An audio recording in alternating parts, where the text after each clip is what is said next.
How we doing? This video is brought to you by Fisherman Friends. For those who have brutal cough in the winter, it is an exceptional menthol choice throat lozenge that I personally use, especially when I'm at the Red Wings stadium and I have to yell at the people booing the team. Oh, then I come to find out, no, it's actually just them saying "whoo." So no, that was me trying to be funny. Wes would hate that, and I'm gonna leave it in just because it was not funny at all. Okay, sorry about that. So Red Wings, they lost last night to the Toronto Maple Leafs. Was it 4-1? It looked very similar to the game the night before when they lost to the Panthers. Not a lot of offense going. They did well in the first period against the Maple Leafs. Like, they kept them to, let's see, I have it in my notes here. They kept them to 2 shots, which was like the lowest that Toronto has ever had this season through the first period. But after that, they just looked like they look terrible. Like, it just, you have no confidence. It's like watching a car crash that hasn't happened yet. So they're 0 for 18 in the last 5 games on the power play. I think so. Looks ugly. They had a mere 5 shots on goal in the third period when they started it in the game. It was a 2-1 game going into it. Toronto ended up scoring 2 more, separate it a little bit more. They took 5 penalties, more than they normally take of late. They usually go somewhere between 3 and 4 penalties. Soderblom was back in the lineup for that game. Fabry was in the game before. He got taken out. I'm not sure why. Ernie, I think, was taken out, and Suter was put in. So they saw a slightly different lineup, but it really made no difference. In fact, it was probably worse for them. Prashant Iyer said, I'm just going to read a bunch of shit he wrote because everyone knows he makes the best Red Wings content. Everyone else is inferior. That's the second time this season the Wings have held an opponent to 2 or fewer shots on goal in a period. The second time was on December 31st versus Ottawa, 2 shots on goal in the second period. Interesting. It goes on, 2 shots on goal against in the first period makes the fewest shots on goal the Wings have allowed in a first period since 12-13-2017. Okay, I'm not going to keep reading these shots thing. It apparently happened again in 2008 versus the Sharks. Fuck the Sharks. Back then they had a much different roster than they do now.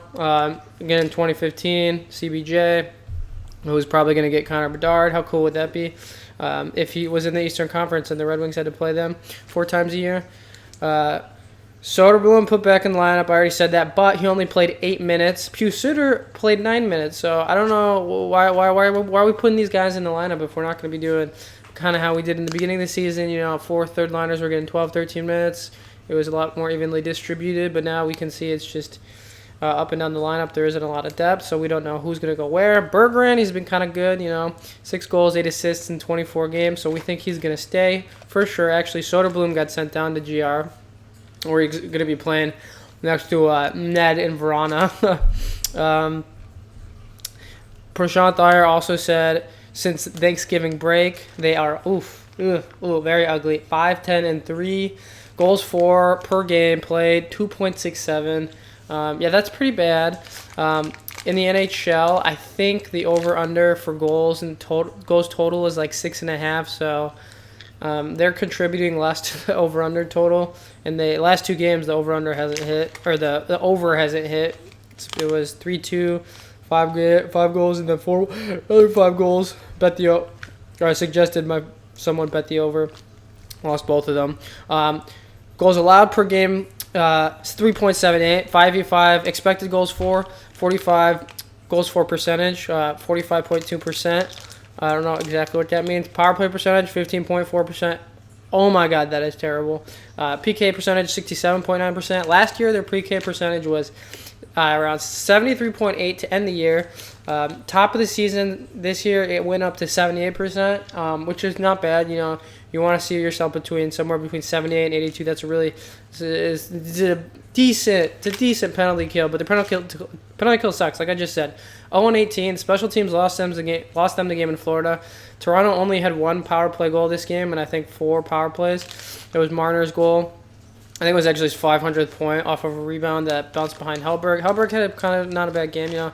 He's an interesting player there with the pads, and who knows what's going to happen with him.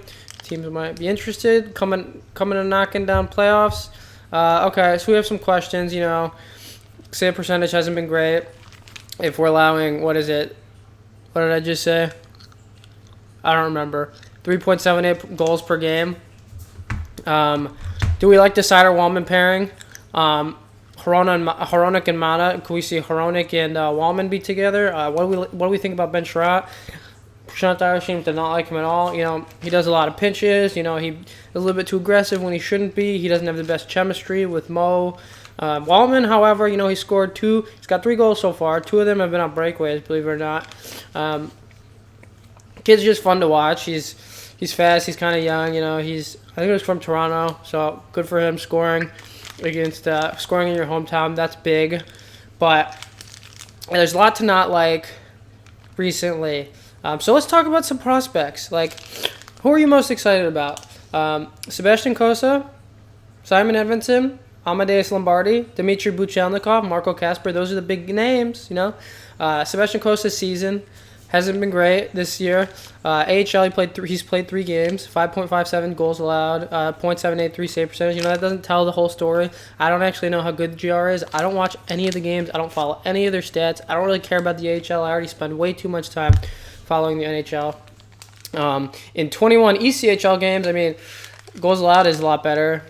Bigger sample size, 2.89 goals, but the save percentage is in the ECHL, come on, .896 save percentage. He's 10-10-1. Simon Edvinsson, he's doing decent. In 25 games, he got 1 goal, 11 assists.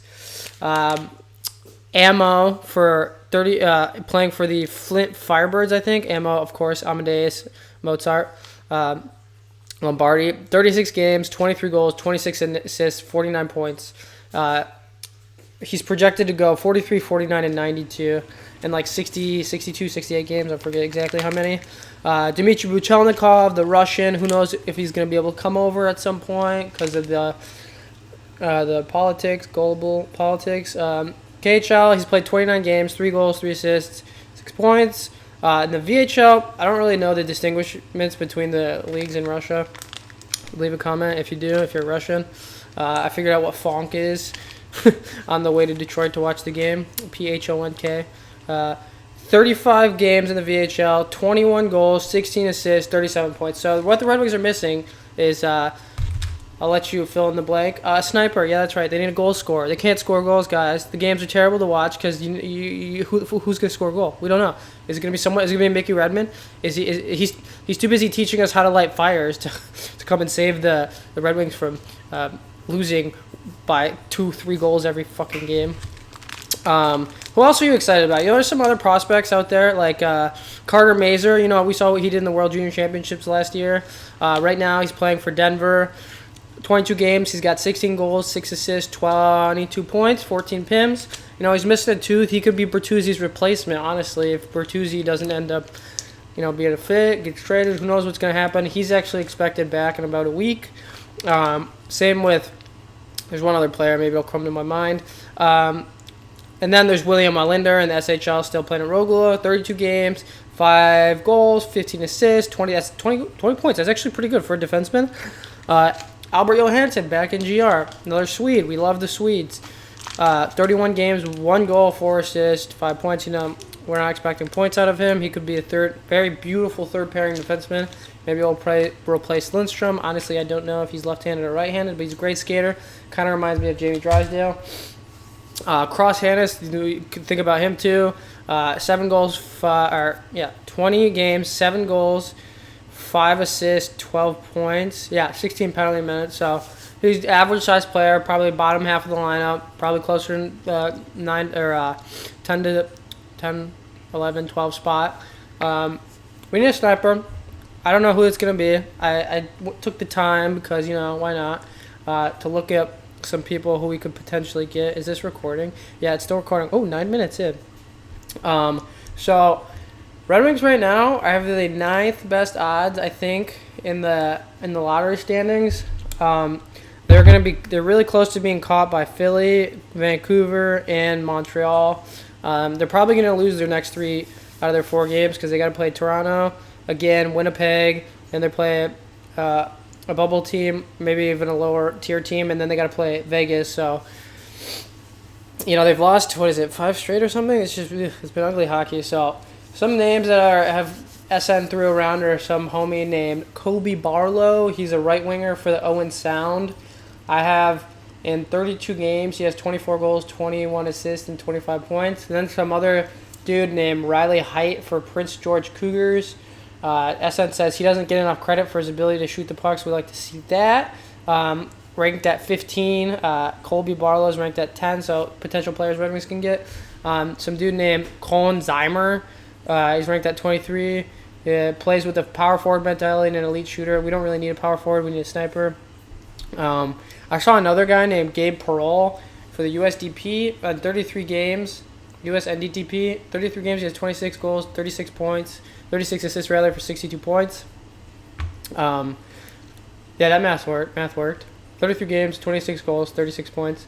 And then one more person. This was a little interesting. So you can go on. The Elite Prospects has a lot of great stats. You can type in 2023 NHL draft class, and they'll rank players based on statistical information. And if you organize them by goals, which I thought I took a picture of, but I apparently did not. Bradley Nadeau ranks the top of that list. As a prospect, he's 5'10", 163 pounds, plays in the BCHL. Every league he has played in, he has scored, playoffs included. He signed to the University of Maine in the 23-24 season, so maybe he's like a second or third rounder. Like, okay, for instance, when he was 2018-2019 season, let's say he's 17 right now. That was 3 years ago. When he was 14, he scored 21 goals in 27 games. The next season, in 27 games in the NBB AAA Jesus Christ. The year before. No, this is the same year. Oh, my God, listen to this. So he was at the Fredericton Caps U18 NBPEI MMHL, 6 games. He only had 1 assist. But then, same year, he goes to Northwest Bulls in the NBB AAHL. 27 games, 35 goals, 43 assists. So he's got the scoring touch. And right now, in the BCHL, it was British Columbia Hockey League. I've never heard of that before. You Canadians would know. He's got 44 goals and 62. Or no, this is his projected rather. Right now, he has 27 goals, 38 assists, and for 65 points in 33 games for the Penticton V's. Is that like French? It's a terrible city. Penticton V's? What the?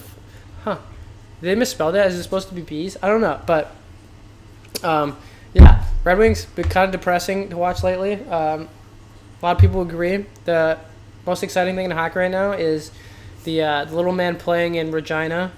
Absolutely a stunner. I hope I hope he ends up going to a team in the Western Conference, so the Red Wings don't have to see him that many times. Definitely not in the playoffs. Just came back, scored 6 points, 4 goals, 2 assists, 1 shorty, 1 regular strength, 1 power play, and 1 on a delayed penalty. Someone said there was 2 shorthanded goals, but I'm pretty sure that wasn't the case. But I don't know. I'm from Chicago. I don't really care if he goes here. Arizona would be cool. Don't go to Anaheim, California. You don't deserve the talent of Connor Bedard. Columbus, I hope would be cool. I know people in Columbus, and yeah, that's all. That's about all that's going on in the hockey world. That's interesting. What do you? Last thing. Speaking of Columbus, do you think Rick Nash is Hall of Fame worthy? I think he is. Yeah, 800 plus points, 1,000 games, won a world championship, 2 Olympic gold medals, won the Maurice Rocket Richard. He had to go through a lockout one year. He entered the league kind of during the dead puck era. Played on an average team. Elite playmaker, power forward, sniper. So I hope I think he will get in eventually. If you don't hit the 500 goal mark, it's not great. That's what they say, but it's just a number. Just a round number. So we'll see. But that's all. Cheers and have a good night, good weekend. What is it? Monday? Have a good week. Jesus, Sunday today. Go Lions.